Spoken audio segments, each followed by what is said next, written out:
My fiancée Rosalie, the CEO, told me the company wasn't doing well and cut my salary in half. But then I saw her assistant Tyler bragging on Instagram.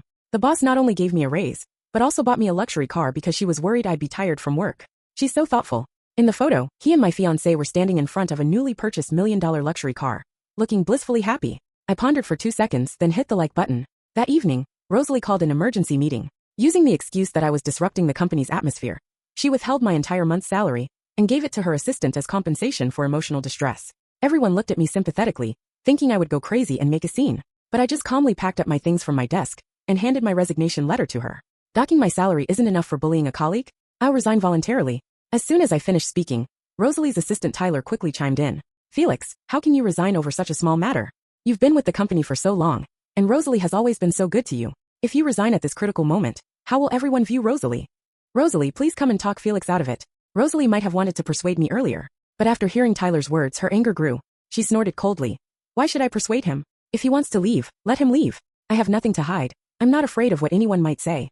Then, without hesitation, she signed my resignation letter and threw it in my face. The onlooking colleagues were dumbfounded. A colleague who was close to me quickly whispered, urging me to apologize and not to act on impulse. Almost everyone present knew that I had helped Rosalie build this company from scratch. When the company was short on money, I worked tirelessly to secure investments. When projects couldn't be completed, I led the team in pulling all-nighters to get the work done. I had poured countless hours and emotions into every aspect of the business. Now that the company had completed its financing and was about to go public, anyone in their right mind wouldn't leave at this time. But I remained calm, picking up the resignation letter from the ground. I'll leave after I finish handing over my work. No need for a handover, just get out now, Rosalie said coldly, pointing at the door. Seeing this, I said nothing more. After saying goodbye to a few people, I picked up my things and left. Before I left, I looked back at Rosalie one last time. I clearly saw a flash of complexity in her cold, calm eyes. Of course I knew why. She didn't think I would leave. We had fallen out before. But after leaving for a short while, I would always regret it and go back to her as if nothing had happened, apologizing and continuing to work as usual. But perhaps she didn't know that this time was different from before. My patience with her had finally run out. I walked to the parking garage. I found my old car that I had been driving for 10 years, with several patches of paint worn off. Next to it was parked a brand new top-of-the-line Porsche. The one Rosalie had just given to Tyler today. There were many empty spaces in the garage, yet he chose to park right here. I understood. This was his way of taunting me. These weren't just two cars. They were more like the two of us. I had been with Rosalie for 10 years, yet I wasn't as valued as Tyler, who had only joined 10 months ago. I laughed self-mockingly and got into my car. Just then a text message came through. I opened it to see a transfer from my friend. This morning when Rosalie said the company wasn't doing well and wanted to cut my salary, I was worried she was under too much pressure. I immediately contacted a friend and borrowed $50,000. I had originally planned to give it to her, but then I inadvertently saw Tyler's Instagram post about Rosalie buying him a new car. At that moment, I was surprisingly calm, feeling neither sad nor jealous to the point of madness. Perhaps it was because it had happened too many times. Tyler had been recruited into the company by Rosalie as an exception. His work ability was a complete mess, but Rosalie, who had always been serious and meticulous about work, could tolerate his mistakes time and time again. From small things like serving plain water to clients during meetings while getting milk tea for herself, to big mistakes like sending the bottom-line price list to partners instead of the quote list, causing the company to lose hundreds of thousands of dollars. When I questioned Tyler about these issues, Rosalie would unhesitatingly stand in front of him to protect him. She would look at me with impatience. Tyler just graduated. Isn't it normal to make some mistakes? Why are you being so harsh on a newcomer? Over time, Tyler became increasingly arrogant, to the point where he didn't take me seriously at all. Soon after, I left the parking garage. As I was waiting for the barrier to rise, my car suddenly jolted. Realizing I had been rear-ended, I got out of the car, only to see Rosalie and Tyler getting out of the car behind, hand in hand. I'm so sorry. Oh, Felix, it's you? Tyler immediately walked up, looking distressed at his dented car front. But why did you brake so suddenly? I didn't have time to react.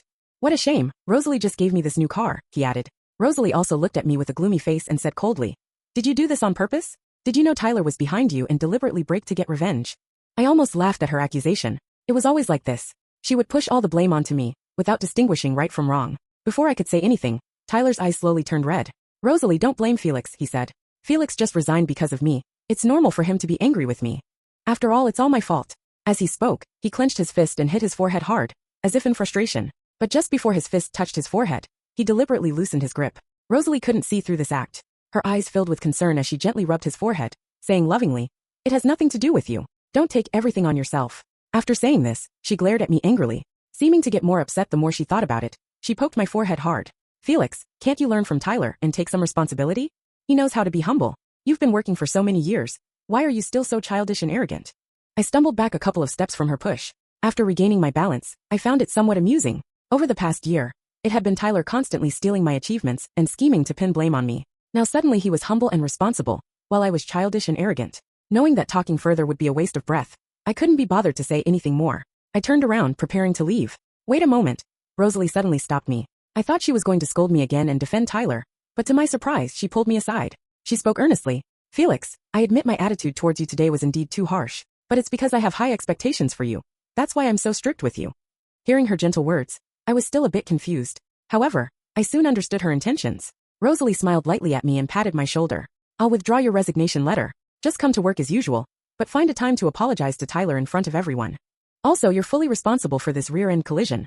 I'll deduct the compensation from your salary later. I realized what was happening. I let out a sneer and looked up at Tyler. He had probably already known what Rosalie was going to say. His face was full of smugness as he winked at me provocatively. I sneered again. No need. As for who's responsible for the rear-end collision, we can check the surveillance footage. If that's not enough, you can call the police. I have things to do. I'm leaving now. With that, I left directly.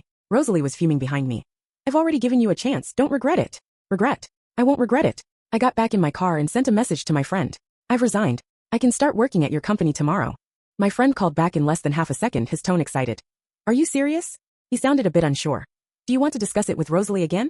My friend and Rosalie had started their businesses around the same time. Compared to Rosalie, who started from scratch, my friend had more resources and could offer more attractive benefits. My friend was in desperate need of excellent technical talent, so he promised me higher shares and profits to get me to help them out. He even made an exception and offered to let me work part-time after learning about my relationship with Rosalie. But for Rosalie's sake, I had refused without hesitation. When I was at my lowest point, lying in the snow almost freezing to death, it was Rosalie who dragged me into a police station and saved my life. I was very grateful to her, so I gave up everything and devoted myself wholeheartedly to the business.